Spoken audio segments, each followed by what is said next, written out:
what's going on, y'all? T-Bob here. And Jake as well. And you're about to watch a little OTB LSU. We're going to give you all the latest, greatest between LSU football, baseball, women's basketball, softball, and everything in between. Bottom line, if you want to talk Tigers, keep it locked, subscribe, like it, and we hope EA Sports released their 25 toughest places to play in college football, and LSU checking in at number 3 on this list. Kyle Field, College Station, number 1 toughest place to play. Bryant-Denny Stadium coming in at 2. Tiger Stadium 3. The Shoe up there in Columbus, Ohio State at 4. Georgia at 5. Penn State and Happy Valley at 6. Wisconsin and Camp Randall at 7. Oklahoma, I had no idea they were Gaylord Stadium, but Oklahoma coming in at 8. Florida State at 9. And then the Swamp at number 10. Jake, anything jump out to you immediately there in that top 10? Yeah, look, I'm always going to fight. Everybody on the show is always going to fight for Death Valley to be number 1. We all know what that is. I truly believe it's number 1. That's not just lip service. But my biggest gripe isn't even with LSU not being number 1. Do I think they should be? Absolutely. Okay, you want to have Kyle Field 1? Okay. There is no way that Bryant-Denny Stadium is number 2. I have been in that stadium. I have been in that stadium games where, you know, it went into overtime with Alabama being undefeated late in the season. I've been in that stadium when Nick Saban was trying to beat LSU with his first time going against the Tigers. I have been in that stadium in 2019 when it was Burrow versus Tua and first-round picks all over the place. It's a good stadium. Sometimes it gets loud. Sometimes it doesn't. They've got a light show, okay? There's no way I would have it number 2.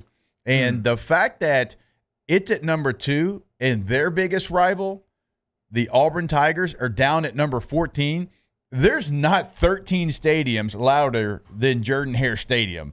That place is top 5 for me. Every time I've ever been in Jordan-Hare Stadium, it's been incredibly loud.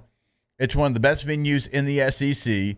I would actually have it probably 3rd in the SEC, but I'd have it top 5, I think, in the country. 14, there's no way that Memorial Stadium at Clemson is louder. There's no way that Gaylord Family Oklahoma Memorial Stadium is louder. That Camp Randall, that's great.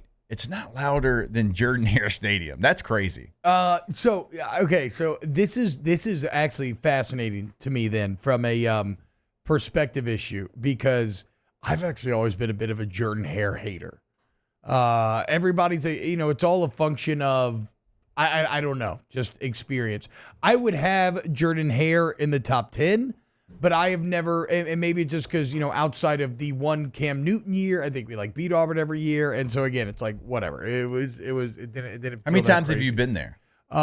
Twice. Okay. We won there once, and then I lost there both times I played. we lost there with Cam Newton. And I'll never forget, that was one of the funniest moments ever. Not funny, but kind of, I guess, darkly humorous, where The Colt Tracy game in 2018 was one of the loudest venues I've ever been in. Yeah, exactly. That's what I'm saying. So this is all going to be a bit subjective anyway. And for what it's worth, I'll never forget when Cam Newton went on the Heisman winning run and he stiff arms Pat P in the end zone. I remember sitting on the sideline, and I think it was maybe like late 3rd quarter, and just being like, we're not winning. We're not winning this game. Kind of looking around here in the crowd like, damn. Maybe it's just that weirdo that tries to lead the crowd in the 2 bits, 4 bits, 6 bits $1 chant. Well, I mean, Florida's got that out there too. Doesn't Florida call it Mr. 2-bit, and you wear the yellow shirt and the tie? I don't know. But okay, so here's where else it gets interesting, is that Bryant-Denny, the first time I played in 2009, when they had about 90,000, 80,000, whatever it was, I didn't think it was loud at all, really. When they went to 100,000, and maybe it was combined with the game of the century, I think that was probably the loudest stadium I've ever heard. But that's where this list becomes a mixture of, okay, what are we judging? And I think it behooves them to not have exact parameters. It's toughest place.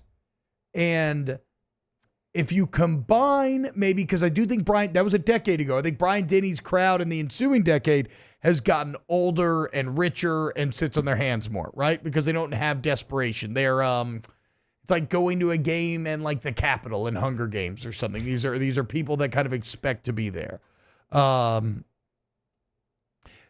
toughest I could see because nobody won in Tuscaloosa, right? Until Texas last year, just nobody wins ever in Tuscaloosa. But that's also, but if that's the metric, then why is A&M number one? Because it's not tough to win in College Station. Didn't App State do it? Yeah, just a couple of years ago. I mean, if you take out 2020 when nobody was in the stadium, the last undefeated season A&M had at home was 99.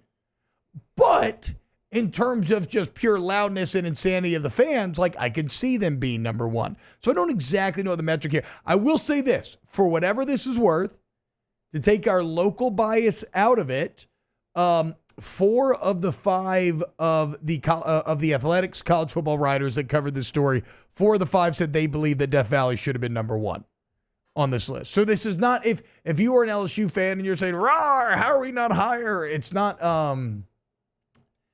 yes, I mean, yes, we're all being a bit of homers, but it is supported with some national perspective as well. I've been to 15 of the 25. Oh, wow. 15 of the 25, and I feel like I've got a pretty good idea of these places in their peak. And I just got qualms with multiple things on this list.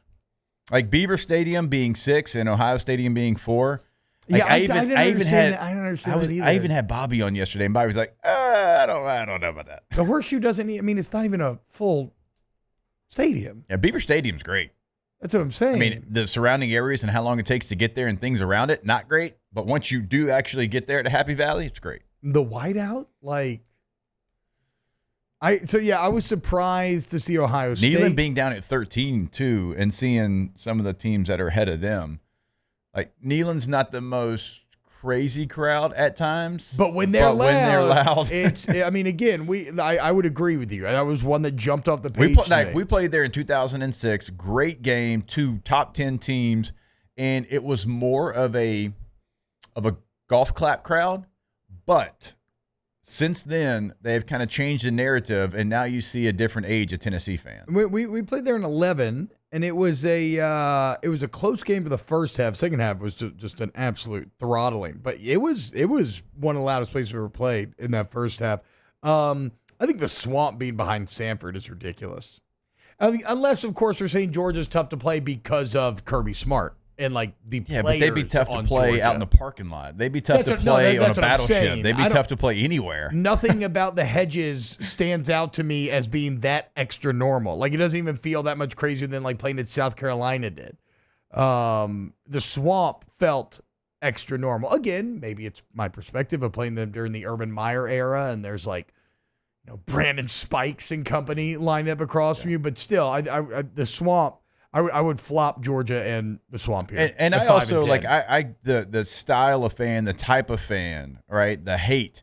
Because like when you go to some of these stadiums, like, okay, the Broncos were going to have more fans than the Raiders, but when we went to Oakland, there was just something different, right? You had the black hole. They hated you. They were going to throw stuff at you. Hell, there's a good chance that it would still be a baseball field out there as well, right? So you had this hard clay that would cut you up, and there was something about having to go to Oakland and having to deal with that made it difficult to go play there. Now, it's not, again, it wasn't the greatest stadium. It was a dump, and they didn't have as many fans. Hell, half of it had tarps on it, but you knew when you were going there. So, like, that's the same feeling I got with the Swamp. Yeah. You knew that it was going to be built straight up. They're going to be on top of you. They were going to whisper sweet nothings to you, and you're probably going to get something thrown at you. Just talking trash the entire time. I know jump around's cool at Wisconsin, but I can't. I've never been to Wisconsin, so I don't want to besmirch it. But like I see Autzen at 11. Oregon Stadium, that should be higher. I told the story of you trying to fight people in the stands on off campus yesterday. That should be higher, dude. That should be Bobby higher. enjoyed that story very much. The dude tried to claim he was an undercover cop. Cop these hands. No matter how small they are, you can still cop them. Oregon's 28. The handcuffs might not fit and your hands might slide out, but relax. How about this? I bought a golf glove, okay, for a round of golf the other day. I bought an extra large. Thank you. and it fit perfectly. Oregon. Kids extra No, large? no, no, Yeah, no. youth. It was an adult Youth extra extra large. large. Okay, thank you. Oregon's 28-1 at home over the last 5 years. Yep. The only team that is tied for as good of a record is Georgia at 28-1. I think they should be higher than 11. I do not think Michigan should be higher. I've seen that bandied about. Everything I've heard about the Big House is that while it's big, it does not hold in sound. And I feel like I've heard that from Jake Butt and other Michigan players directly, that is not the best for holding in sound. Again, Lane Stadium, Virginia Tech, cool tradition with, is it Inner Sandman? Yeah, it gets pretty loud there. I guess 17's fine with it. But should they be above Rice-Eccles, Utah? No. Yeah. Gosh, that's actually a really good argument. Those two are pretty good. I don't know. Lane Stadiums, they got some juice. They got some juice to them. Yeah, I mean, you're right. Auburn at 14 is crazy. I actually like that they put South Carolina at 15 because that's a bit underrated. I don't think people think about that because South Carolina is traditionally one of the worst football programs ever, which is factual. But their stadium is awesome. Notre Dame at 21. Michigan East Lansing. Spartan Stadium coming in at 22. Why is Arkansas on this list? Yeah, I don't know. I've been there a lot, and they've done some great stuff as far It's a as cool renovations. stadium, but- They've done, yeah, it's It's nice, but no. Yeah, I I've would have- lost to Arkansas a lot, but I would have Davis Wade ahead of Razorback Stadium. how about old Davis Wade sneaking in at 25? Cowbells glory. I cannot imagine the amount of tech that EA has put in into cowbell. recreating cowbells. Going to make it just as annoying as they are in real life. If only there was like a Vandy whistler for football. I wonder if EA would go so far as to recreate something that I mean, annoying. the Cowbells are adjacent. Yeah, they're Vandy whistler adjacent for sure. Who's left off the list that y'all would? Maybe Ole Miss? No. Vaught Hemingway just doesn't have the population. Yeah, They just don't have the numbers. Yeah. I think at least. No, I agree with you. Wow, Jake, what incredible takes. I mean, those guys, they're just the best. I think so. And if you think so, again, hit the like button, subscribe, ring the bell so you get notifications when we post every single day here on OTB LSU.